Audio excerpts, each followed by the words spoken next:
Okay. దేవునికి స్తోత్రములు. అందరికి వందనములు. మనం ప్రార్థన చేసుకుందామండి. ప్రార్థన చేసుకుని వాక్య భాగంలోకి వెళ్ళిపోదాం. ప్రార్థన.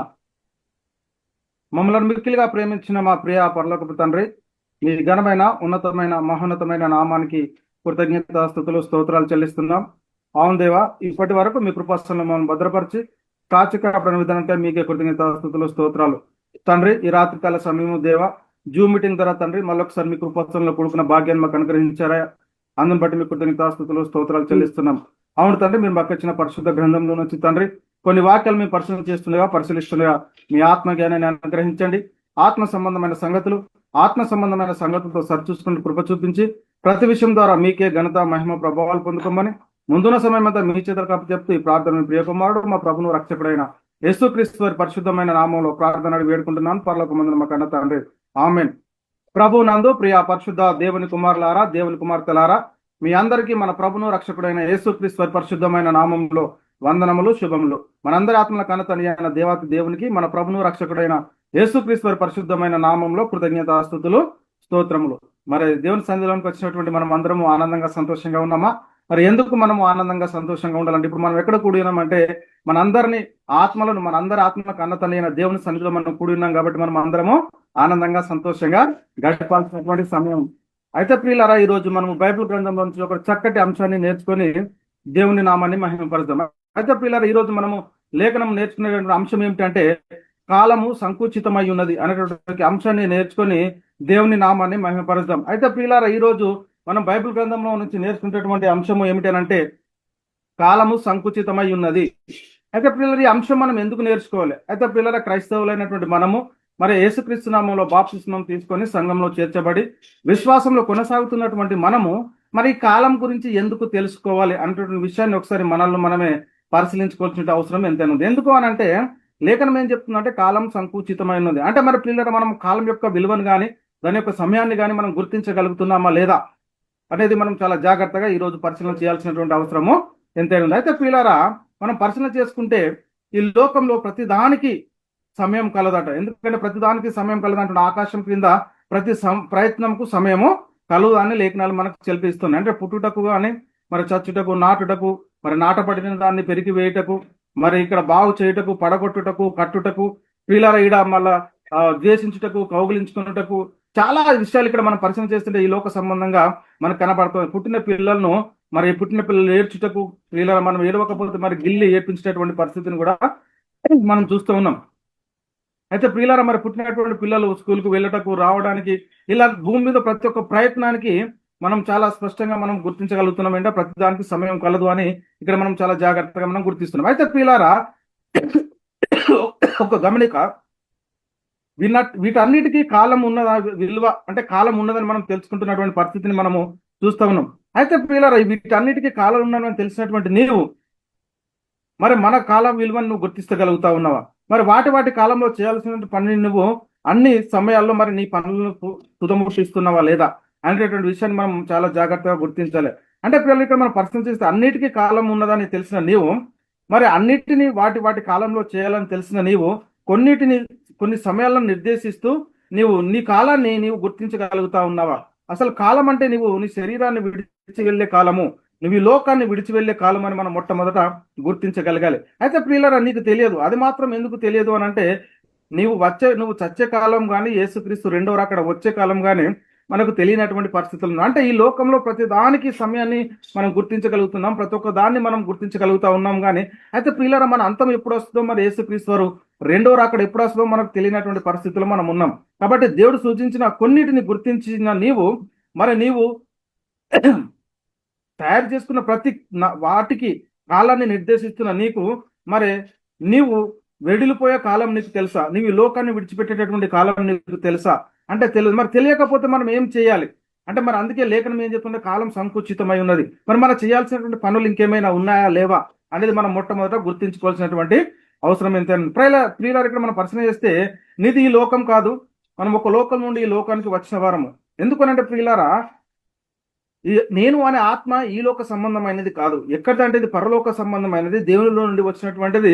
మళ్ళీ ఇది తిరిగి ఎక్కడికి వెళ్ళాలి అంటే దేవుని దగ్గరికి వెళ్ళాలి. అందుకే ఇక్కడ లేఖనాలు ఏం చెప్తున్నాయంటే, నరులారా తిరిగి రండి, అని దేవుడు మరి మనల్ని పిలుస్తూ ఉన్నాడు.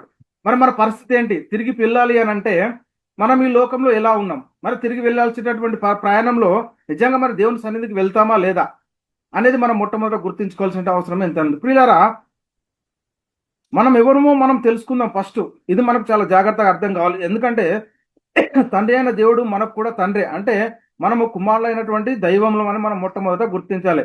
అంటే దేవుని కుమారులం అన్నమాట. అయితే అవును, ఇప్పుడు మనము దేవుని ఇంటి వారము, దేవుని కుటుంబ సభ్యులము, దేవుని వారసులము, పరలోక పౌరసత్వం కలిగిన వారము. కేవలం మనము పరదేశములు గాను యాత్రికులు గాను ఈ లోకానికి వచ్చాము. కొద్ది కాలం ఈ లోకంలో మనం జీవించి మళ్ళీ ఎక్కడికి వెళ్ళాలంటే తిరిగి ప్రయాణం అయిపోవాలి. అందుకే దేవుడు ఏమంటున్నాడంటే, నరులారా తిరిగి రండి అని చెప్తున్నటువంటి పరిస్థితిని మనం చూస్తూ ఉన్నాం ప్రియులారా. కాబట్టి మనం తిరుగు ప్రయాణంలో ఉన్నాము అని మనం మొట్టమొదట గుర్తించుకోవాల్సినటువంటి అవసరము ఎంతైనా ఉంది. కాబట్టి మనము ఎప్పుడు సిద్ధపడి ఉండాలనే లేఖనాలు మనకు చాలా స్పష్టంగా మనకు సెలవిస్తాయి. అయితే ప్రియులారా, మనం ప్రయాణిస్తున్నటువంటి పరిస్థితిని మనం పరిశీలన చేస్తే, మనం ట్రైన్లో ప్రయాణం చేస్తూ ఉంటాం. ఒక ఊరు నుండి ఇంకొక ఊరికి ప్రయాణం చేస్తున్నటువంటి మనము ఒక స్టేషన్ రాగానే మనం మనం దిగాల్సినటువంటి స్టేజ్ మనకు తెలుసు. కాబట్టి మనం ఏం చేస్తామంటే ముందే మన సామాన్లని డోర్ దగ్గరికి తెచ్చుకొని పెట్టుకుంటాం. ఎందుకంటే మనం వచ్చేటటువంటి మనం దిగాల్సినటువంటి స్టేజీ వచ్చేసిందని. కాబట్టి పిల్లలు ఇక్కడ మనం పరిశీలన చేసుకుంటే మరి మన పరలోక ప్రయాణంలో మనము ఎప్పుడు దిగాలో ఎక్కడ దిగాలో మనకు తెలియదు. కనుక నువ్వు ఎల్లప్పుడు ఎలా ఉండాలట? సిద్ధంగా ఉండాలి. ఎందుకు అంటే మనము ఈ దేహాన్ని విడిచిపెట్టే కాలం మనకు తెలియదు. యేసుక్రీస్తు రెండో రాకడ కూడా మనకు తెలియదు. అయితే ప్రియులారా, మనం పరిశీలన చేసుకుంటే మరి నేడు అనబడు సమయం ఉండగానే మనం ఎప్పుడు ఏం చేయాలట? సిద్ధపడి ఉండాలి అని లేఖనాలు మనకు చాలా స్పష్టంగా తెలుస్తున్నాయి. చాలా మంది అనుకుంటున్నారు, నాకు ఉద్యోగం ఉంది, నాకు పదవి ఉంది, నాకు ఆస్తి ఉంది, మెడలు ఉన్నాయి, మిద్దెలు ఉన్నాయి, నేను ఇంత సంపాదించాను, అంత సంపాదించాను, నేను ఎవరికి కూడా భయపడను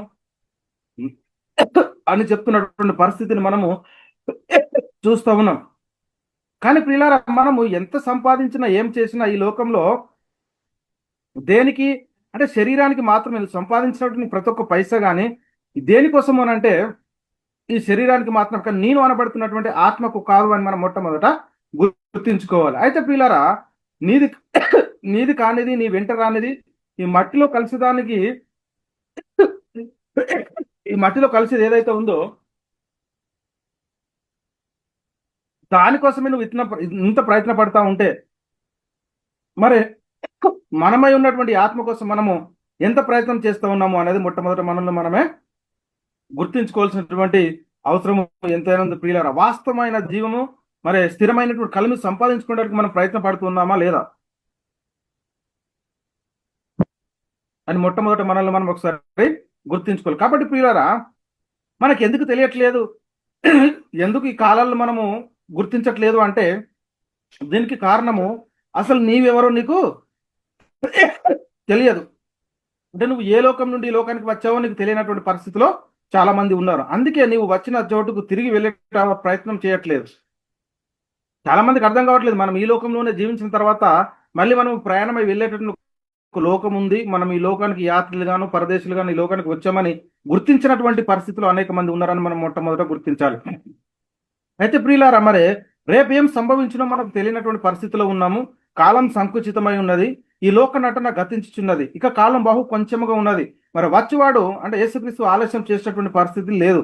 కాబట్టి ప్రియులారా, లేఖనం ఏం చెప్తుంటే, ఇదిగో న్యాయాధిపతి వాకిట నిలిచి ఉన్నాడు, అనుకూల సమయంలో నీ మోరు ఆలకించి తిని రక్షణ దినమందు నిన్ను ఆదుకుంటుని అని ఆయన చెప్తున్నాడు కదా. ఇదిగో ఇప్పుడే మిక్కిలి అనుకూలమైనటువంటి సమయము, ఇదిగో ఇదే రక్షణ దినము. కాబట్టి దినములు చెడ్డవి కనుక మీరు సమయం పోనీ యొక్క సద్వినియోగం చేసుకొనొచ్చు, అజ్ఞానుల వల్ల కాక జ్ఞానుల వల్ల నడుచుకున్నట్లు జాగ్రత్తగా చూసుకునడి.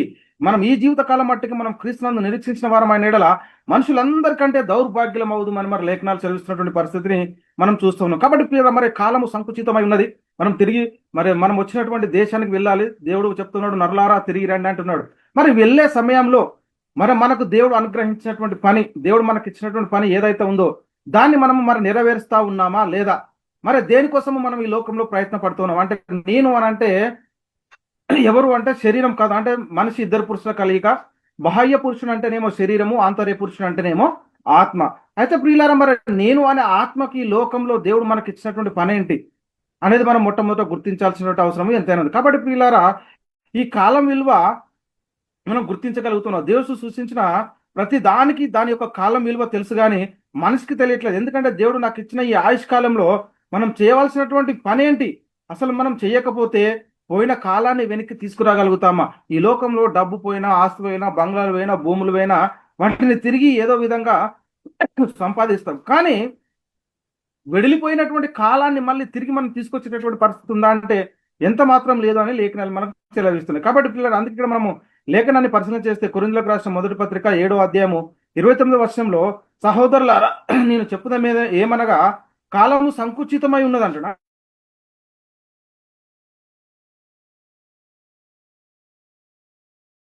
అంటే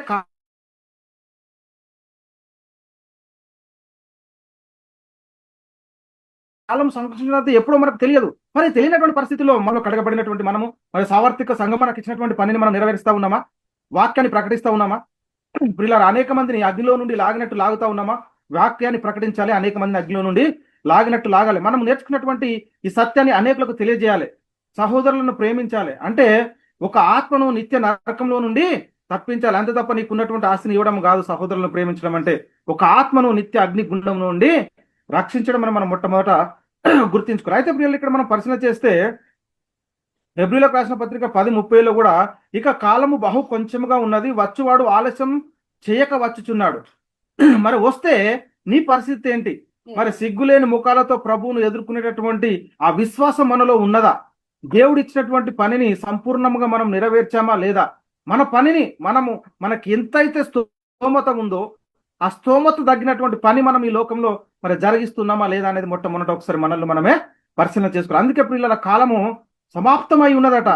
చాలా జాగ్రత్తగా మనం ఆలోచించాలి. ఇక్కడ ప్రకటన గ్రంథం 22:10 చెప్తున్నాడు, మరియు అతడు నాతో ఇలాగూ చెప్పాను, ఈ గ్రంథమందున ప్రవచన వాక్యంలో ముద్ర వేయవలదు, కాలము సమాప్తమై ఉన్నది, అంటే సమీపమై ఉన్నది అంటున్నా. అంటే ఈ కాలం సమీపమై ఉన్నది. మరి ఎప్పుడు తెలియదు మనకు.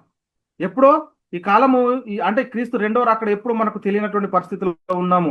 ఎందుకంటే ఇదిగో న్యాయాధిపతి వాకిట నిలిచి ఉన్నాడట. యాకోబు పత్రిక 5వ అధ్యాయం 8-9 వచనాలు మనం పరిశీలిస్తే, ప్రభు రాక సమీపించున్నది గనక మీరును ఓపిక కలిగి ఉండుడి, మీ హృదయంలో స్థిరపరచుకొనుడి, సహోదరులారా మీరు తీర్పు పొందకుండా నిమిత్తము ఒకరి మీద ఒకడు సనగకుడు, ఇదిగో న్యాయాధిపతి వాకిట నిలిచి ఉన్నాడు. అంటే పిల్లలు, ఇక్కడ మనం పరిశీలన చేసుకుంటే ఎందుకు ఈ దేవుడు ఈ లేఖనం ద్వారా మనతో మాట్లాడుతూ ఉన్నాడు? ఎందుకు కాలం సంకుచితమై ఉన్నది?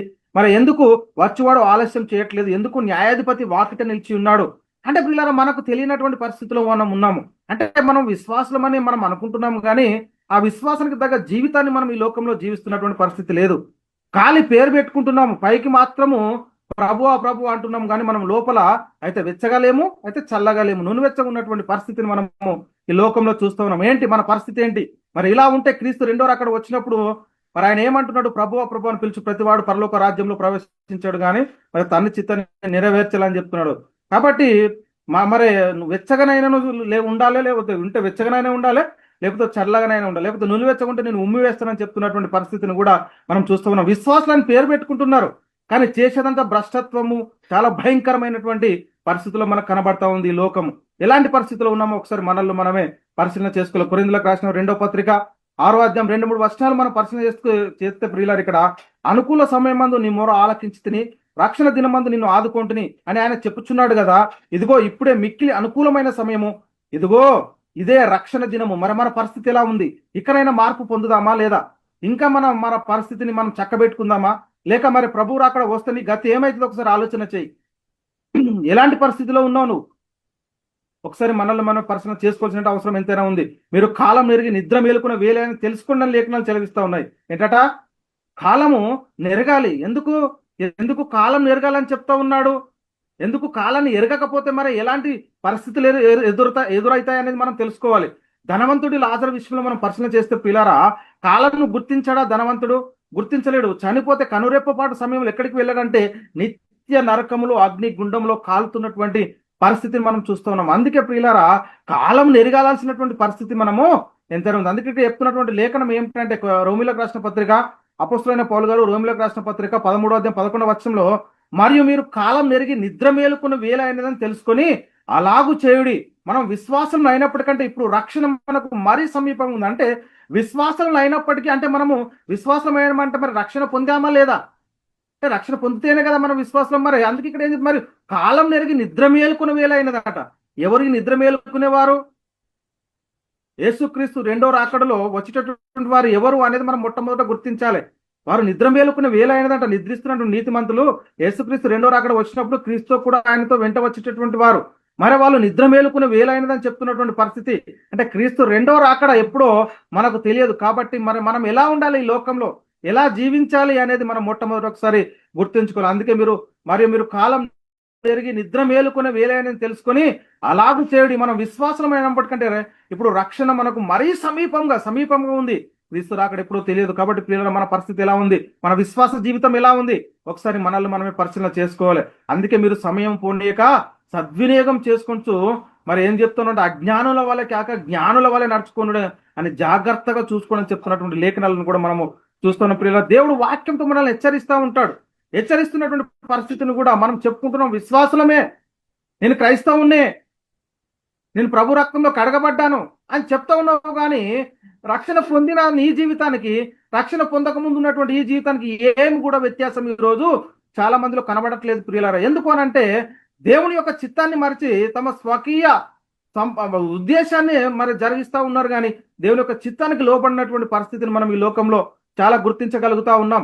ఇక్కడ ఎఫెసీయులకు రాసిన పత్రిక, అపోస్తలుడైన పౌలు గారు ఎఫెసీయులకు రాసిన పత్రిక 5వ అధ్యాయం 15వ వచనంలో, దినములు చెడ్డవి గనక మీరు సమయమును పోనీయక సద్వినియోగం చేసుకొనుచు అజ్ఞానుల వలె కాక జ్ఞానుల వలె నడుచుకున్నట్లు జాగ్రత్తగా చూసుకోమంటుండండి. ఎందుకు అజ్ఞానుల వలె కాక మనం జ్ఞానుల వలె నడుచుకోవాలి అంటే ఇక్కడ మనం చాలా జాగ్రత్తగా మనం పరిశీలన చేయాలి. ఈ లోక సంబంధమైనటువంటి జ్ఞానము, ఈ లోక సంబంధమైన జ్ఞానం ఏంటిదంటే దేవుడు వెర్రితనంగా చేశాడు. మరి ఈ లోక సంబంధమైన జ్ఞానం ఉంటే సరిపోదు, దేవుని యొక్క జ్ఞానం కావాలి మనం. కాబట్టి దేవుని యొక్క చిత్తాన్ని మనం పూర్ణంగా గ్రహించిన వారమై ఉండాలి. ఒకసారి చాలా జాగ్రత్తగా, మన జ్ఞానం ఉందని చెప్పుకుంటే లాభం లేదండి. జ్ఞానం ఉందని చెప్పుకుంటే లాభం లేనటువంటి పరిస్థితులు మనం ఉన్నాము. కాబట్టి ఒకసారి ఆలోచన చేయండి. ఎందుకు అనంటే ఈ లోకంలో చాలా భయంకరమైన పరిస్థితులు రాబోతా ఉన్నాయి ప్రియులారా. ఈ లోకములో ఎప్పుడు మనము శాశ్వతం కాదు, ఎప్పుడు మన అంతం మనకు తెలియదు. క్రీస్తు రెండో రాక ఎప్పుడో మనకు తెలియదు. కాబట్టి దేవుడు మనకు ఇచ్చినటువంటి పనిని మనం సంపూర్ణంగా భూమి మీద నెరవేర్చాలి. ఆయనను సిగ్గులేని ముఖాలతో మనం ఎదుర్కోవాలంటే మన విశ్వాసం ఆయనకు తగినట్లుగా ఉండాల్సినటువంటి పరిస్థితి ఎంతైనా ఉంది. కాబట్టి ప్రియులారా, తీర్పు దేవుని ఇంటి యొద్ద ఆరంభమవు కాలము వచ్చి ఉన్నదంటాడు. ఒకసారి ఆలోచన చేస్తే ఎంత భయంకరం. ఒకసారి లేఖనాన్ని చదివితే మనకు భయం కలగాలి. ఏంటంటే ఇక్కడ పేతురు గారు రాసిన మొదటి పత్రిక 4:15లో, తీర్పు దేవుని ఇంటి యొద్ద ఆరంభమవు కాలము వచ్చి ఉన్నది, అది మన యొద్దనే ఆరంభమైతే దేవుని సువార్తకు అవిధేయులైన వారి గతి ఏమవునని చెప్తున్నటువంటి పరిస్థితిని మనం ఇక్కడ చూస్తూ ఉన్నాం ప్రియులారా. సువార్తకు అవిధేయులైన వారి యొక్క గతి ఒకసారి ఆలోచన చేయండి. తీర్పు దేవుని ఇంటి వద్ద ఆరంభం కాలం వచ్చి ఉన్నది, అది మన యొద్దనే ఆరంభం అయితే మరి మన పరిస్థితి ఒకసారి ఆలోచన చేయండి. ఒకసారి ఆలోచించి అవిధేయులైన వారి యొక్క గతి ఏంటి?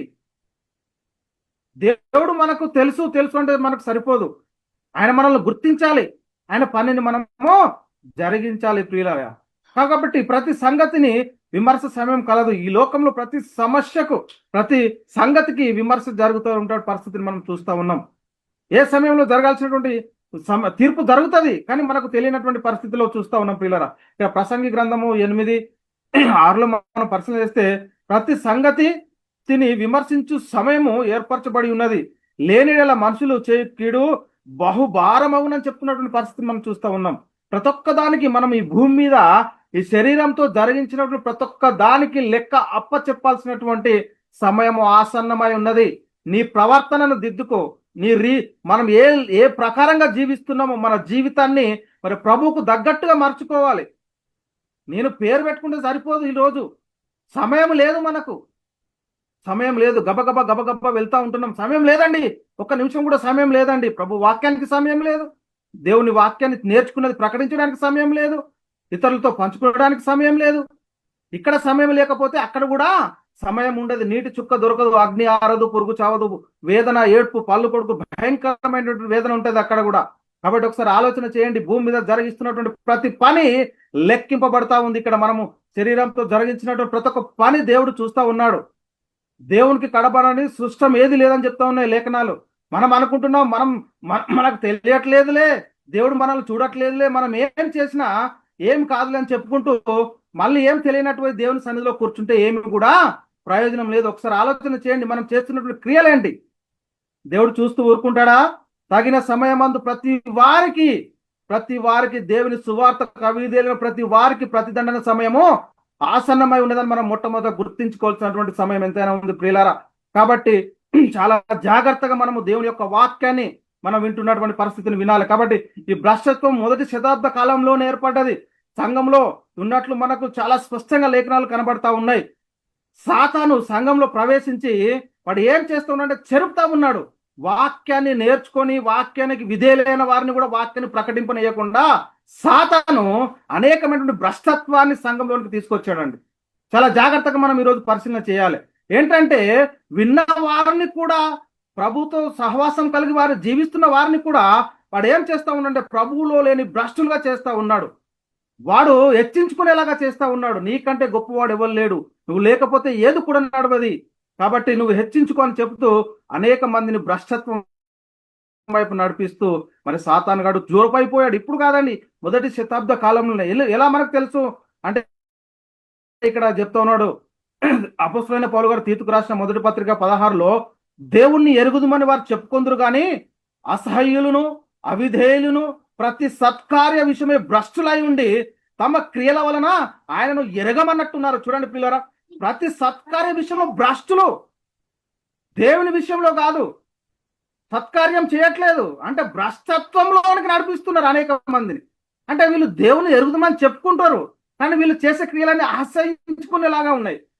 వీళ్ళు ఏంటట, అసహ్యులను అవిధేయులను ప్రతి సత్కార్య విషయమే భ్రష్టులై ఉండి తమ క్రియల వలన ఆయనను ఎరగమన్నట్టున్నారు. కాబట్టి ఈరోజు మన విశ్వాస జీవితం ఎలా ఉంది? మనం ఎలా మనము క్రీస్తులో కట్టుకుంటున్నాము? ఎందుకు పేరు పెట్టుకుంటున్నాము? తగిన క్రియలు ఫలించాలి. మనము విశ్వాసానికి తగిన క్రియలు ఫలింపకపోతే దేవుడు మనల్ని ఇష్టపడతాడండి? ఆలోచన చేయండి ఎలాంటి పరిస్థితుల్లో మనం ఉన్నాము. కాబట్టి చాలా జాగ్రత్తగా మనం పరిశీలన చేయాలి. అందుకే పౌలు గారు చెప్తా ఉన్నారు ఏంటంటే, నేను వెళ్ళిపోయిన తర్వాత క్రూరమైన తోడేళ్ళు మీలో ప్రవేశించిన నాకు తెలియను. ఎందుకు అని అంటే వారు మనతోనే ఉంటారు. యేసుక్రీస్తు వారితో కూడా 12 మంది శిష్యులు ఉన్నారు, అందులో ఒకడు సాతాను. అంటే దేవుని యొక్క పని ఎక్కడైతే జరుగుతూ ఉంటుందో అక్కడ వీడు చూస్తూ ఉంటాడు. సాతాను గాడు ఏ విధం చేతనైనా ఎవరి విధం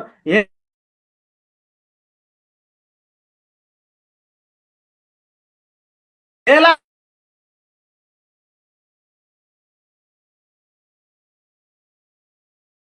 ఎలాగైనా వీరిని ప్రభులో లేకుండా భ్రష్టత్వం అప్పని చూస్తూ అనేక మంది ప్రభుతో కలిసి ఉండకుండా మన దగ్గర ఉంది, ప్రకటించాలని తెలుసు, కానీ ప్రకటింపకుండా చేస్తూ ఉంటాడు. విన్న వాక్యం మన హృదయంలో ఉన్నది. ఏంటండి? వాక్యం మన హృదయంలో ఉంది. వాక్యం మనకు తెలుసు, సత్యం మీద మనకు తెలుసు, అసత్యం మీద మనకు తెలుసు. తెలిసి ఉన్నా కానీ మళ్ళీ ఏం చేస్తూ ఉంటాడంటే దాన్ని ప్రకటింపకుండా, వారితో సహవాసం కలిగి ఉండకుండా సాతాను ఏం చేస్తాడు? భ్రష్టత్వానికి అప్పగిస్తూ ఉంటాడు, వారిని లాక్కెళ్తా ఉంటాడు వారి వైపు. చాలా జాగ్రత్తగా ఒకసారి ఆలోచన చేయండి. అందుకే పౌలు ఏం చెప్తున్నాడు? అపోస్తల కార్యములు 20వ అధ్యాయం 29-30 వర్షంలో మనం పరిశీలిస్తే, ప్రియులారా, నేను వెళ్ళిపోయిన తర్వాత క్రూరమైన తోడేళ్లు మీలో ప్రవేశించిన నాకు తెలియను, వారు మందను కనికరింపరు మరియు శిష్యులను తమ వెంట ఈడ్చుకొని పోవాలని వంకర మాటలు పలుకు మనుషులు మీలోనే బయలుదేరుతూ ఉంటారు. గ్రూపులు నడిపిస్తూ ఉంటాడు సాతాను గాడు. వాని యొక్క క్రియ ఎవరిలో ఉంటుందో వాని ద్వారా ఒక్కొక్కరిని నిత్య నాశనానికి వాడు నడిపిస్తూ ఉంటాడు. ఒకసారి చాలా జాగ్రత్తగా పరిశీలన చేయాలి. దేవుని క్రియలు మనలో లేకపోతే, దేవునితో సహవాసం మనం కలిగి ఉండకపోతే మనలో ఏ క్రియలు ఉంటాయండి? సాతాను క్రియలే ఉంటాయి, అపవాది క్రియలే ఉంటాయి. కాబట్టి సత్యానికి అవిధేయులైతేటటువంటి పరిస్థితి, సత్యానికి విరుద్ధంగా నడిచేటటువంటి పరిస్థితిని మనం ఈ లోకంలో చూస్తూ ఉన్నాం. కాబట్టి పిల్లల కాలం సంకుచితమైన ఉన్నది, ప్రతి ఒక్క దానికి లెక్క అప్ప చెప్పాల్సినటువంటి సమయం ఆసన్నమై ఉన్నది. కాబట్టి ఆలోచన చేయండి, మనం ఎలాంటి పరిస్థితుల్లో ఈ లోకంలో ఉన్నాం ఈరోజు. ఒకసారి ఆలోచన చేయండి. ఇక్కడ మనం పరిశీలన చేస్తే వారు మనలో నుండి బయలు వెళ్ళిరు కానీ వారు మన సంబంధులు కాదు, మనతో ఉంటారు, మన పక్కనే ఉంటారు, కానీ వాళ్ళు మన సంబంధులు కానటువంటి పరిస్థితి. ఇక్కడ యోహాను గారు రాసిన మొదటి పత్రిక 2వ అధ్యాయం 18-19 వర్షాలు మనం పరిశీలన చేస్తే, చిన్నపిల్లలారా, ఇది కడవరి గడియ, క్రీస్తు విరోధి వచ్చనని వింటిరి కదా, ఇప్పుడును అనేకులైన క్రీస్తు విరోధులు బయలుదేరి ఉన్నారు, ఇది కడవరి గడియ అని దీని చేత తెలుసుకొనిచున్నాము అంటాడు. వారు మనలో నుండి బయలు వెళ్ళిరు కానీ వారు మన సంబంధులు కారు. వారు మన సంబంధులు అయితే మనము కూడా వారు మన సంబంధులు అయితే మనతో కూడా నిలిచిందురు. అయితే వారందరూ మన సంబంధులు కారని ప్రత్యక్షపరచబడినట్లు వారు బయలు వెళ్ళిరి అని చెప్తున్నటువంటి పరిస్థితిని మనం చూస్తూ ఉన్నాం ప్రియులారా. ఒకసారి అలా జాగ్రత్తగా మనం పరిశీలన చేయాలి. ఎందుకు అంటే ప్రియులారా, మనతో ఉంటూ మనతోనే ఉన్నట్టు కనిపిస్తారు, కానీ వారు మన సంబంధులు కాదు. యేసుక్రీస్తు ఇస్కరియోతు యూదా ఉన్నాడా?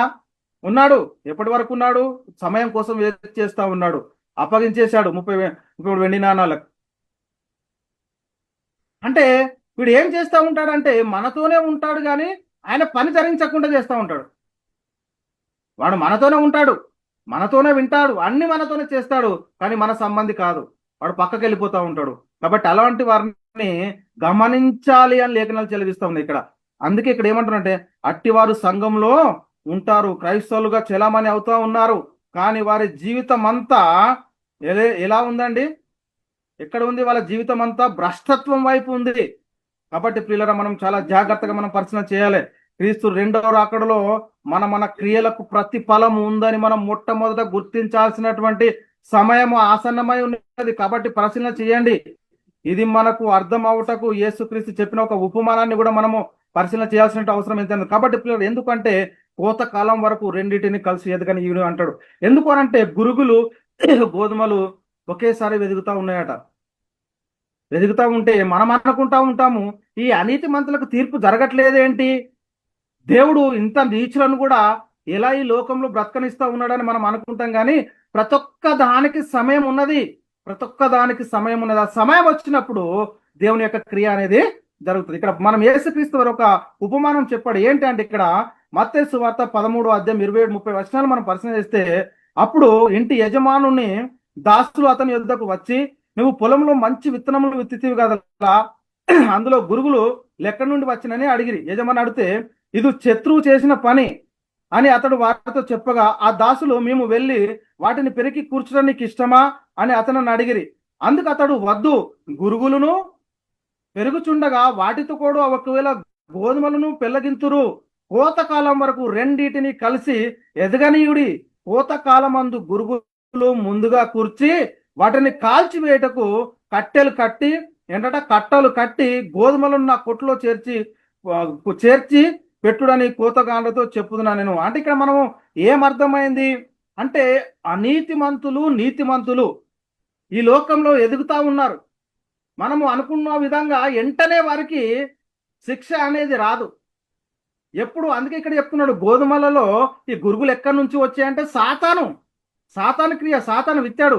మరి వాళ్ళు వీటిని పిరికేస్తే అంటే వీటితో పాటు మంచి కూడా పెరిగిపోతాయి. కాబట్టి సమయం వచ్చేంత వరకు వెయిట్ చేయాలి. వెయిట్ చేసిన తర్వాత కోతకాలం వరకు రెండింటిని కలిసి ఎదగనీయుడి. కోతకాలం ముందు గురుగులను ముందుగా కూర్చి వాటిని కాల్చివేయాలని చెప్తున్నటువంటి పరిస్థితి మనం చూస్తూ ఉన్నాం. అందుకే ఇక్కడ నీతిమంతులు అనీతిమంతులు, మాకు ఇప్పుడు అనీతిమంతులు మాకు ఏం కలగట్లేదులే, మేము చేసింది ఎవరు చూడట్లేదులే, మేము ఏది చేసినా నడుస్తుంది కాబట్టి అని అనుకుంటున్నారు. కానీ కోతకాలం అప్పుడు వారి పరిస్థితి భయంకరమైనటువంటి పరిస్థితి. ఎందుకంటే అక్కడ అగ్ని ఆరదు, పురుగు చావదు, ఏర్పు పనులు కూడా ఒక నీటి చుక్క అయినట్టు దొరకనటువంటి పరిస్థితిలోనికి వెళ్ళిపోతారు. కాబట్టి ఆలోచన చేయండి, ప్రతి దానికి ప్రతి ఫలము అనేది లోకంలో మనం శరీరంతో జరిగించిన ప్రతి దానికి ప్రతి ఫలము అనుభవించక తప్పదు అని ఇక్కడ లేఖనాలు చాలా స్పష్టంగా మనకు తెలియజేస్తున్నాయి. కాబట్టి పిల్లల, ప్రతి దానికి సమయం కలదు. ఆకాశం క్రింద ప్రతి ప్రయత్నంకు సమయం కలదని చెప్తున్నటువంటి పరిస్థితిని మనం చూస్తూ ఉన్నాం. ఇక్కడ ప్రసంగి గ్రంథము 3వ అధ్యాయము 1-10 వచనాల్లో ప్రతి దానికి సమయం కలదు, ఆకాశం క్రింద ప్రతి ప్రయత్నమునకును సమయం కలదని చెప్తున్నాడు. కాబట్టి పుట్టుటకు, చచ్చుటకు, నాటుటకు, నాటి దాన్ని పెరిగి వేయుటకు, నవ్వుటకు, ఏడ్చుటకు, దుఃఖించుటకు, కుప్ప వేయుటకు, పారవేయుటకు, వెతుకుటకు, పోగొట్టుకున్నటకు, చింపుటకు, కుట్టుటకు, ఇలా మనం పరిశీలన చేస్తే ప్రేమించుటకు, ద్వేషించుటకు, ప్రతి దానికి కష్టపడింది పోగొట్టుకున్నటకు, ఇలా మనం పరిశీలన చేస్తే పిల్లారా, ప్రతి దానికి లోకంలో సమయం కలదు. కాబట్టి నరులు అభ్యాసం పొందుతారని దేవుడు వారికి పెట్టి ఉన్నటువంటి కష్టానుభవం నేను చూసితనని చెప్తున్నటువంటి పరిస్థితిని కూడా మనం చూస్తా ఉన్నాం పిల్లారా. కాబట్టి ఇక్కడ మనం చాలా జాగ్రత్తగా మనం పరిశీలన చేయాలి. దేనికి కూడా మనం ఈ లోకంలో జీవిస్తున్నటువంటి ప్రతి ఒక్క దానికి సమయం ఉంది, ఆ సమయానికి తగ్గట్టే తీర్పు కూడా ఉంది. మనం చేసినటువంటి ప్రతి దానికి క్రియ, ఆ ఫలము అనేది మనము అనుభవించాలని మనం మొట్టమొదట గుర్తించుకోవాలి. ఇక్కడ కీర్తనల గ్రంథము 90వ అధ్యాయం 3వ వచనంలో మనం పరిశీలన చేస్తే, నువ్వు మనుషులను మట్టికి మార్చుచున్నావో నరులారా తిరిగి రండి అని సెలవిచ్చుచున్నావు. అంటే దేవుడు పిలుస్తా ఉన్నాడు, నరులారా తిరిగి రండి అంటున్నాడు. ఈ లోకంలోకి వచ్చినటువంటి మనము పరదేశులు గాను యాత్రికులు గాను వచ్చినటువంటి మనము ఈ లోకంలో కొద్ది కాలము జీవించి మళ్ళీ మనము ఎక్కడి నుంచి వచ్చామో అక్కడికి వెళ్ళాలి. మరి వెళ్ళాలి అని అంటే మన క్రియలు ఎలా ఉన్నాయి, మన పని ఎలా ఉంది, మన సమయాన్ని మరి దేవుని కోసం ఎంత మనకు వెచ్చిస్తున్నాం, దేవుడు ఇచ్చినటువంటి ఈ ఆయుష్కాలాన్ని ఈ సమయాన్ని మనం దేవుని పనిలో ఎంత మట్టుకు ఉపయోగిస్తున్నాం, మన సమయాన్ని దొరికిన కొలది దేవుని యొక్క పనిని మనం చేస్తా ఉన్నామా లేక తప్పించుకుంటున్నామా? ఈ లోక సంబంధమైన ప్రతి దానికి మనకు సమయం దొరుకుతూ ఉంటది. ఏంటండి, ఈ లోక సంబంధంగా ప్రతి దానికి మనకు సమయం ఉంటుంది, కానీ దేవుని వాక్యం ప్రకటించడానికి సమయం లేదు, దేవుని వాక్యం వినడానికి సమయం లేదు, మరి పరిశుద్ధులతో సహవాసం కలిగి ఉండటానికి మనకు సమయం లేదు. ఎందుకు లేదు? ఇక్కడ లేకపోతే అక్కడ కూడా సమయం ఉండదు. ఆ ఏడ్పు, పళ్ళు కొరుకుడు, ఆ భయంకరమైన అగ్నిలో యుగ యుగాలు కాలేటటువంటి పరిస్థితి ఉంటుందని మనం మొట్టమొదట ఈ లోకంలో ఉండగానే మనం గుర్తించాలి. ధనవంతుడు అడుగుతా ఉన్నాడు, అయితే అయ్యా నాకు 5 సహోదరులు కలరు, వారు కూడా ఈ వేదనకరమైనటువంటి స్థలంలోకి రాకుండా ఈ లాజర్ని అక్కడికి పంపమంటే అక్కడ చెప్తా ఉన్నాడు అబ్రహాం గారు, అక్కడ మోషే ప్రవక్తలు ఉన్నారు, వారు చెప్పిన మాట వినాలే. దేవుని సేవకులు వాక్యాన్ని బోధిస్తా ఉంటే అందులో ఉన్నటువంటి సత్యాన్ని గ్రహించి సత్యానికి అనుగుణంగా మార్చుకొని మన జీవితాన్ని దేవునికి ఇష్టంగా మనం మార్చుకోకపోతే అక్కడికి అయిన తర్వాత ఏం చేద్దామన్నా కూడా ఏం ప్రయోజనం లేదు. ఒకసారి ఆలోచన చేయండి. అందుకే పిల్లలు ఇక్కడ మనం చాలా జాగ్రత్త, నువ్వు మనుషులను మట్టికి మార్చుచున్నావు, నరులారా తిరిగి రండి నీవు సెలవిచ్చున్నావు అని చెప్తున్నటువంటి లేఖనాలను మనం చూస్తూ ఉన్నాం. కాబట్టి పిల్లారా, మనం ఈ లోకంలో మేము క్రైస్తవులం అండి అని చెప్పుకుంటున్నాము, మాకు దేవుడు తెలుసండి, మాకు క్రీస్తు తెలుసండి చెప్పుకుంటున్నాం, కానీ సమయం మాత్రం మనకు తెలియట్లేదు. అర్థమైందా అండి? మన సమయం మనకు తెలియట్లేదు. ఈ లోకంలో మనకు ఉన్నటువంటి సమయాన్ని మనం గుర్తించట్లేదు, మనం చేయాల్సినటువంటి పనికి ఈ పని ఏంటో మనం గుర్తించట్లేదు. దయ్యాలకు సమయం తెలిసిపోయిందండి, కానీ మనకు తెలుస్తా ఉందా? ఇక్కడ అదే చెప్తున్నాడు. ఇక్కడ మనం పరిశీలన చేస్తే అవి దయ్యం సాతాను ఏమంటున్నాడంటే, కాలము రాకముందే మమ్మల్ని బాధించుటకు ఇక్కడికి వచ్చితివా అని యేసుతో చెప్పుచు అవి కేకలు వేస్తూ ఉన్నటువంటి పరిస్థితిని మనం చూస్తూ ఉన్నాం. చూద్దాం. ఇక్కడ మత్తయి సువార్త 8వ అధ్యాయం 28-29 వర్షాలు మనం పరిశీలన చేస్తే, ఆయన ఆదరణున్న గెరాసనీయుల దేశం చేరగా దయ్యములు పట్టిన 2 మనుషులు సమాధిలో నుండి బయలుదేరి ఆయనకు ఎదురుగా వచ్చిరి. వారు మిగిలిన ఉగ్రులైనందున ఎవడునూ ఆ మార్గంలో వెళ్ళలేకపోయారు. వారు, ఇదిగో దేవుని కుమారుడా, నీతో మాకేమి, కాలము రాక మునిపే మమ్మను బాధించకు ఇక్కడికి వచ్చితివా అని కేకలు వేశారు. ఏంటి, వీళ్ళు అక్కడికి పోతే వాళ్ళ పరిస్థితి ఏంటంటే ఏడుపు, పళ్ళు కొరుకుడు, కేకలు వేయటమే, ఇంకా వేరే పని ఏముండదు. అందుకే ఇక్కడ వాటికి తెలిసిపోయింది, యేసుక్రీస్తు ఇక్కడికి వచ్చాడు అని అంటే మమ్మల్ని ఎక్కడికి పంపిస్తాడు అంటే పాతాళ లోకంలో, ఆ నరకంలో మమ్మల్ని తోసేస్తాడని భయపడుతున్నటువంటి పరిస్థితిని మనం చూస్తూ ఉన్నాం. అందుకే వారు, ఇదిగో దేవుని కుమారుడా, నాతో మీకేమి, కాలము రాక మునిపే మమ్మల్ని బాధించకు ఇక్కడికి వచ్చితివా, ఇంకా మాకు కొద్ది సమయం ఉందే, ఆ సమయంలో మేము ఎంతో మందిని భ్రష్టులుగా చేయాలి, కాబట్టి సమయం రాకముందే మరి మా దగ్గరకు వచ్చావా అని కేకలు వేస్తున్నటువంటి పరిస్థితిని మనం చూస్తూ ఉన్నాం. వారు గుర్తించగలిగాయి యేసుక్రీస్తు రెండవ రాకడ వస్తే ఎంత భయంకరమైన పరిస్థితి ఉంటది అనేది వాటికి అర్థమై అవి కేకలు వేస్తా ఉన్నాయి. కానీ క్రీస్తు రెండవ రాకడ వస్తే మన పరిస్థితి ఏంటని మనకు అర్థం అవ్వట్లేదు. ఈరోజు క్రీస్తు రెండవ రాకడ లోకానికి వస్తే ఈ లోకంలో ఉన్నటువంటి వారి యొక్క పరిస్థితి ఏంటి ఒకసారి ఆలోచన చేయండి. జగత్తు పునాది వేయబడక మునుపు బంధింపబడినటువంటి అపవాది ఆదామవల దగ్గరికి వచ్చిన తర్వాత, దేవుడు తీర్పు చేసిన తర్వాత వాడు ఎక్కడికి వెళ్ళాలో వానికి అర్థమైపోయింది. ఆ ప్రభావం ఎంత భయంకరంగా ఉంటుందో వాడు రుచి చూశాడు. కాబట్టి యేసుక్రీస్తును బతిమాడుకుంటున్నటువంటి పరిస్థితిని మనం చూస్తూ ఉన్నాం ప్రియులారా. కాబట్టి ఇక్కడ మనం చాలా జాగ్రత్తగా మనం పరిశీలన చేయాలి. అపవాది తనకు సమయం కొంచెమైనా తెలుసుకొని వాడు బహు క్రోధం గలవాడే మీ యుద్ధకు దిగి వచ్చుచున్నాడు. ఎందుకు? మీరు సత్యమంది ఉన్నారా? మిమ్మల్ని తొలగించాలి. మీరు వాక్యం చెప్తా ఉన్నారా? వాక్యానికి కట్టుబడి ఉన్నారా? పరిశుద్ధులతో సహవాసం చేస్తూ ఉన్నారా? మిమ్మల్ని విడగొట్టాలి. మిమ్మల్ని వాక్యం ప్రకటించనియొద్దు, మిమ్మల్ని విడగొట్టాలి, సత్యానికి అవిధేయులుగా చేర్చాలి. వాడు పనే అది. అందుకే వాడు ఏం చేస్తున్నాడంటే బహు క్రోధం గలవాడు. ఎందుకు? నాకు నియమించినటువంటి అగ్నిజ్వాలల్లో దేవుని కుమారులని చెప్పుకుంటున్నాడు కదా దేవుడు, వారిని కూడా నాతో కొద్ది మందిని తీసుకెళ్ళాలి అని వాని యొక్క పని అదే వాడిని. అందుకే చెరుపుతూ ఉన్నటువంటి పరిస్థితిని మనం చూస్తూ ఉన్నాం. ఇక్కడ ప్రకటన గ్రంథము 12వ అధ్యాయం 9-12 వచనంలో మనం పరిశీలన చేస్తే ఇక్కడ ఏమంటాడు? కాగా సర్వలోకంను మోసపుచ్చుతున్నాడు. వాడు మామూలుడు కాదు, సాతాను గాడు. వాడి పని ఏంటట? వాడు కాగా సర్వలోకమును మోసపుచ్చుచు అపవాదనియు సాతాను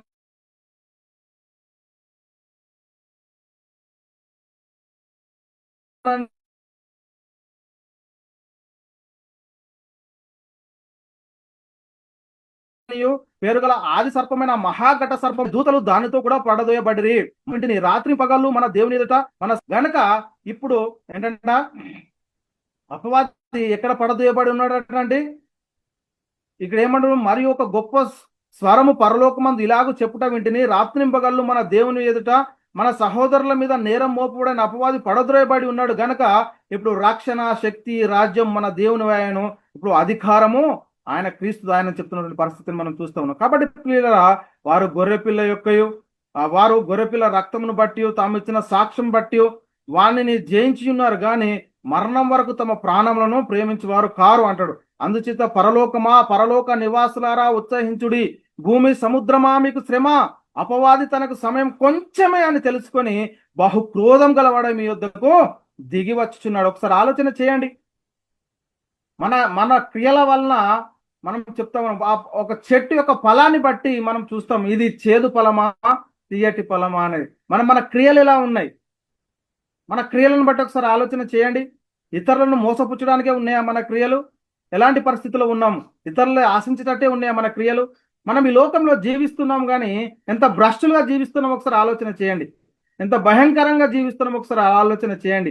దేవుని యొక్క ఇష్టానుసారంగానే జీవిస్తూ ఉన్నామా లేదా? ఈరోజు దేవుడు మనతో ఈ రాత్రికాల సమయంలో చాలా హెచ్చరికమైనటువంటి మాటలు మాట్లాడుతున్నాడు. ఎందుకంటే కాలం సంకుచితమైనది, ఇక మీదటనైనా దేవునికి మరి లోబడి జీవించడం లేఖనాలు చెలవిస్తున్న పిల్లరా. ఈ సంగతి యేసుక్రీస్తు ముందు ప్రవచించాడు. ఏంటట, ఆయన సాతాను మెరుపుల ఆకాశం నుండి పడుట చూచిటి అని చెప్తున్నటువంటి పరిస్థితిని మనం చూస్తూ ఉన్నాం. లోకసువార్త 10:18. ఒకసారి ఆలోచన చేయండి ప్రియులారా. సర్వలోకం మోసపుచ్చు అపవాదనియు సాతాననియు పేరుగల ఆది సర్పమైన మహాఘట సర్పం పడదోయబడి ఉన్నాడు, వాడు భూమి మీద పడదోయబడి ఉన్నాడని మనం చాలా జాగ్రత్తగా మనము తెలుసుకుని, ఎందుకు వాడికి కాలం సమయం కొద్ది అని తెలుసుకొని వాడు బహు క్రోధం గలవాడై మన యొద్దకు దిగి వస్తా ఉన్నాడు. ఎవరిని మింగుదాన్ని చూస్తూ ఉన్నాడు. కాబట్టి మీ విరోధి అయిన అపవాది గర్జించు సింహం వలె ఎవరిని మింగుదనాన్ని వెతుకుచూ తిరుగుతూ ఉన్నాడు. వాని పని అది, వాడు వేటలో ఉన్నాడు. మనకు వేట లేదు, ఏది లేదు. మనకు నిమ్మకు నీరెత్తినట్టే ఉన్నాం. మనకి ఏం కూడా వేట లేదు. మనము క్రీస్తు వాక్యం నిమిత్తం వేటలో లేము, దేవుని వాక్య నిమిత్తం వేటలో లేము, అనేకల ఆత్మను రక్షించడంలో వేటలో లేము, పరిశుద్ధులతో సహవాసం కలిగించడంలో వేటలేము, ఏది లేము. కానీ వాడు భయంకరంగా గర్జించే సింహం వల్ల వెతుకుతూ తిరుగుతున్నటువంటి పరిస్థితిని మనం చూస్తూ ఉన్నాం. ఇక్కడ పేతురు గారు రాసిన మొదటి పత్రిక 5:8 నిబ్బరమైన బుద్ధి గలవారై మెలకువగా ఉన్నామా? మీ విరోధి అయిన అపవాది గర్జించు సింహం వల్ల ఎవరిని మింగుదునా అని వెతుకు తిరుగుతున్నటువంటి పరిస్థితిని మనం చూస్తూ ఉన్నాం. వాడు తిరుగుతూ ఉన్నాడు బహుక్రోధం. వాడు ఆశిస్తూ ఉంటాడు. వాడి క్రియలను ఎవరి మీద అయినా రుద్దాలని చూస్తున్నటువంటి పరిస్థితిని మనం చూస్తున్నాం. కాబట్టి ప్రియారా, దేవుడు మనల్ని ఎందుకు ఈ లోకానికి పంపించాడు ఒకసారి ఆలోచన చేయండి. మనం ఈ లోకానికి ఎందుకు వచ్చాము? వచ్చినటువంటి మనము మరి దేవుని యొక్క చిత్తాన్ని నెరవేరుస్తూ ఉన్నామా, మన ఇష్టాన్ని నెరవేర్చుకుంటున్నామా ఏంటి అనేది మనం చాలా జాగ్రత్తగా మనం పరిశీలన చేయాలి. వాక్యం చాలా ఉంది కానీ మనం కొద్ది మట్టుకు ఈరోజు నేర్చుకుందాం. కాబట్టి దేవుడు మనల్ని ఎందుకు ఈ లోకానికి పంపించాడో ఒకసారి ఆలోచన చేయండి. ప్రభు యొక్క మహిమను అద్దం వల్ల ప్రతిఫలింపజేయుటకు. ఏంటంట, మనం అందరము ముసుగులేని ముఖంతో ప్రభు యొక్క మహిమను అద్దం వల్ల ప్రతిఫలింపజేయాలట. కనబడతా ఉన్నాయా మనలో క్రియలు? ఆయన క్రియలు కనబడతా ఉన్నాయా? అపొస్తలుడైన పౌలు గారు కొరింథీయులకు రాసిన 2వ పత్రిక 3:18 మనం అందరము ముసుగులేని ముఖంతో ప్రభు యొక్క మహిమను అద్దం వల్ల ప్రతిఫలింపజేయచ్చు, మహిమ నుండి అధిక మహిమ పొందొచ్చు, ప్రభువగు ఆత్మ చేత ఆ పోలికగానే మార్చబడాలి అంటున్నాడు. ఒకసారి ఆలోచన చేయండి ప్రియ సహోదరి, ప్రియ సహోదరుడా. వాక్యం వింటున్నటువంటి మన పరిస్థితి ఎలా ఉంది? మనము అందరము మన ముసుగు లేని ముఖంతో ప్రభు యొక్క మహిమను అద్దం వల్ల ప్రతిఫలింపజేస్తా ఉన్నామా? ఇంకా ముసుగు ఏమైనా ఉందా మన పైన? వాక్యం ముసుగు ఉన్నది కొంతమందికి. ఒకసారి ఆలోచన చేయండి ఎలాంటి పరిస్థితిలో ఉన్నాము. కాబట్టి మరి ఆయన వాక్యాన్ని ప్రతిఫలింపజేయాలి. చూడండి ప్రియులారా, ప్రతిఫలింపజేస్తా ఉన్నామా?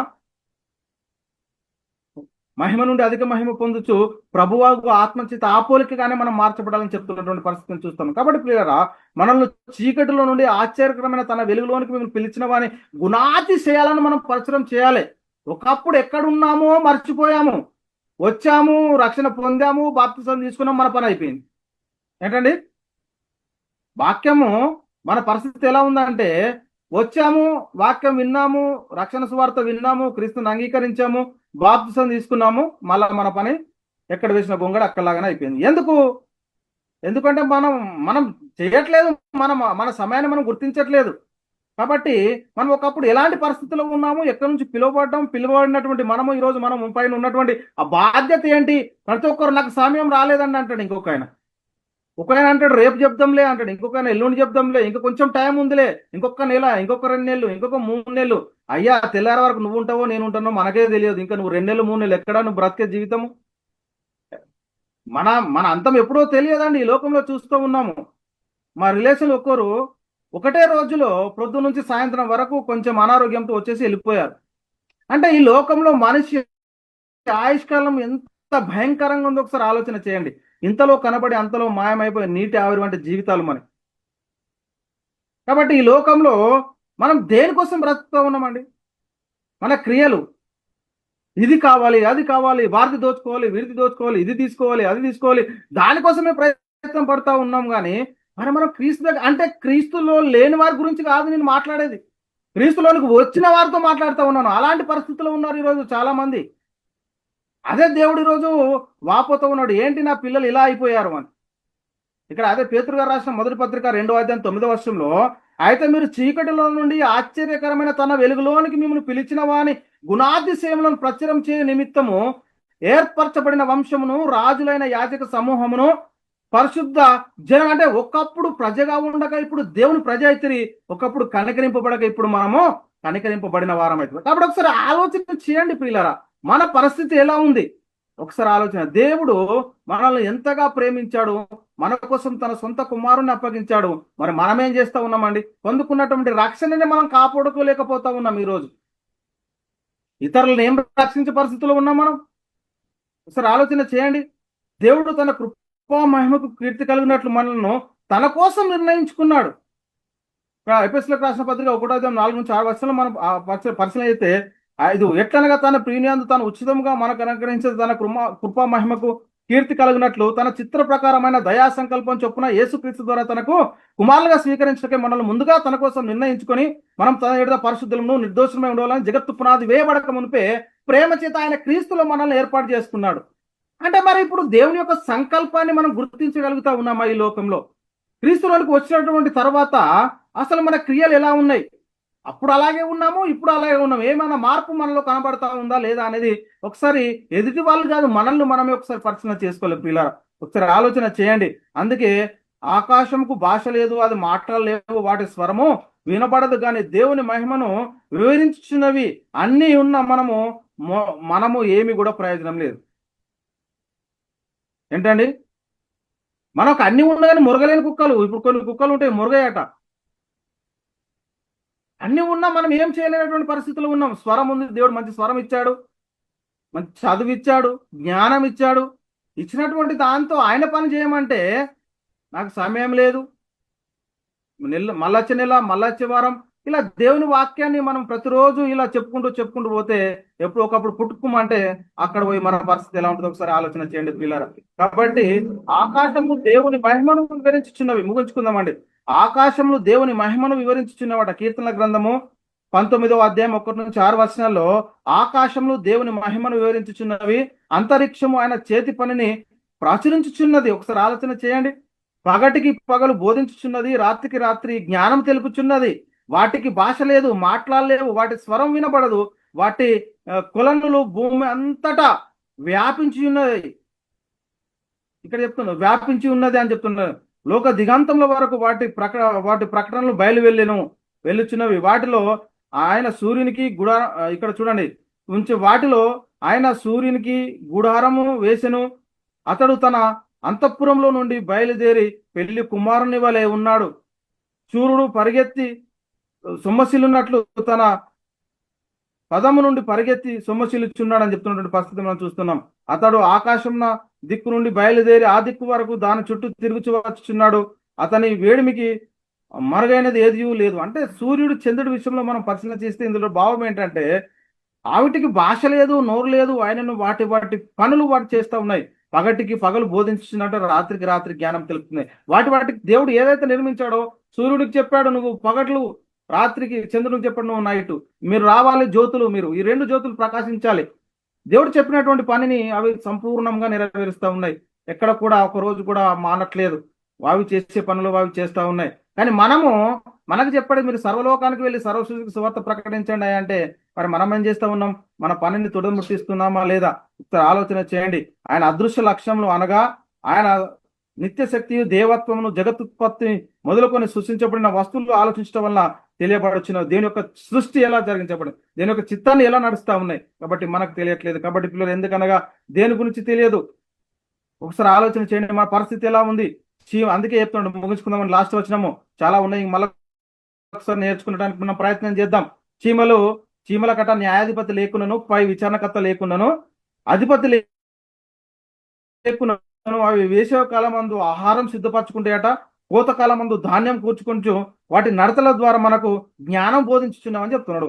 లాస్ట్ కత్తే మనుషులు ఎక్కడికి వెళ్ళిపోయారంటే చీమలను చూసి నేర్చుకునేటువంటి పరిస్థితికి వెళ్ళిపోయారు. ఎందుకంటే దేవుణ్ణి నమ్మట్లేదు, దేవుని యొక్క విశ్వాసాన్ని కొనసాగించేటటువంటి పరిస్థితిలో లేఖనం మాట్లాడుతుంది ఏంటి అని అంటే, నువ్వు చీమలను నడతలను కనిపెట్టు, నువ్వు ఎలాంటి పరిస్థితిలో ఉన్నావు అని చెప్తున్నావు. ఇక్కడ సామెతల గ్రంథము 6వ అధ్యాయం 6 నుంచి 10 వచనాలు ముగించుకుందాం ఇది చదువుకొని.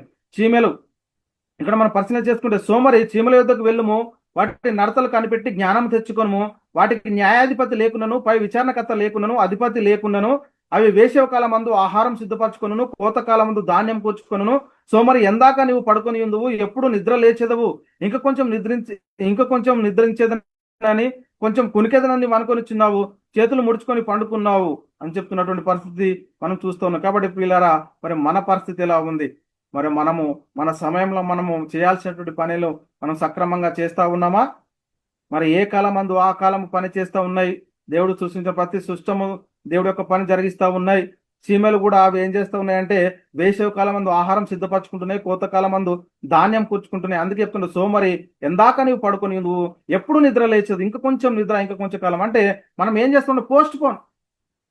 కొంతమంది అనుకుంటున్నారు నువ్వు ఉద్యోగం నుంచి రిటైర్ అయిపోయినాక చేస్తాను, కొంతమంది ఇంకా కొంచెం సమయం ఉందండి, ఇంకొంచెం మనకు వచ్చింది చెప్పండి, మీకు రాంది ఎవరు చెప్పన్నారండి?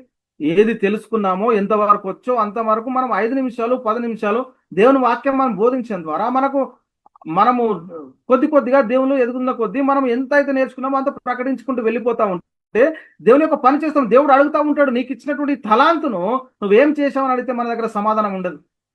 కాబట్టి ఇచ్చినటువంటి ఆ తలాంతును మనం వాడుకోవాలి, ఎంత ఇచ్చాడో అంతే.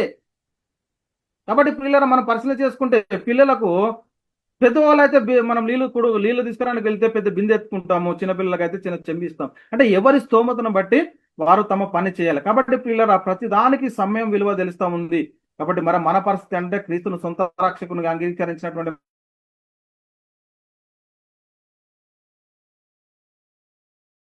మనం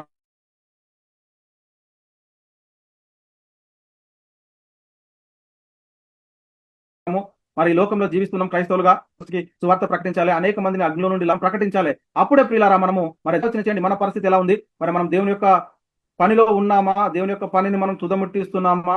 లేక మన పరిస్థితి ఎలా ఉందని ఒకసారి మనమే పరిశీలన చేసుకోవాల్సిన అవసరం ఎంతైనా ఉంది ప్రియులారా. కాబట్టి ఆలోచన చేయండి, సత్యాన్ని గ్రహించండి. మరి మనము దేవునికి అప్పచెప్పుకుందాం.